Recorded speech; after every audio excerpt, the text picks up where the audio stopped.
Confident mo kuya, kita ko ba na kung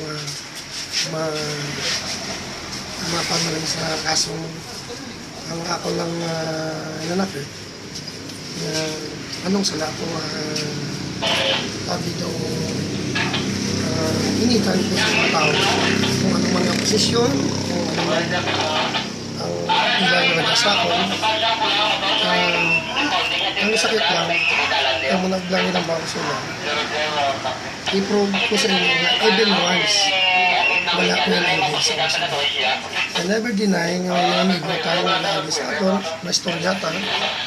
Pero ang mga nablang lain gali isang feeling nga okay lang kung you try to engage that kind of business once, like 10 years ago or 15 years ago. But that's what I said, and I keep on saying, even once, I never engage that kind of business. May na-recover ko na sa imo ka. Ano na, ano na sila.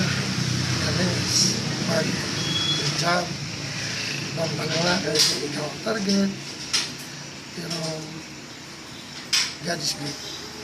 So ginadeny mo. Kubog lang yung willing sa kabagyo. Ano na yung pag-amon feeling ko sa mga sakit para sa akin. Kaya not only sa akin lang, even sa pamilya ko.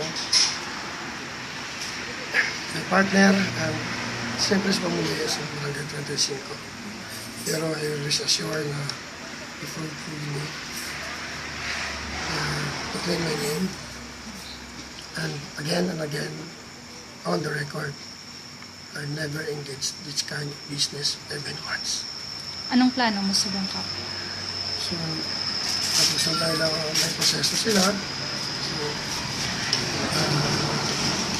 kagkabalo ko na sila nga may ginaligaran nga sila buhay mo no according sa agent, kaya kayo pa ma-evaluate, hindi mayo, kaya wala na ni-rewind. Kagtutukod ko matawag na story sa ila. Kung naging emosyonal ko na, sakit lang na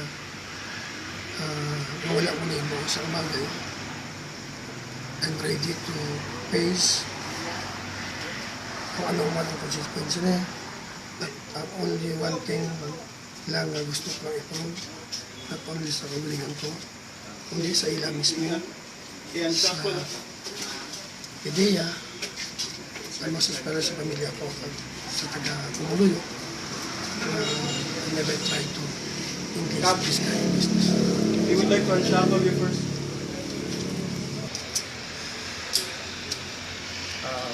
You apologize.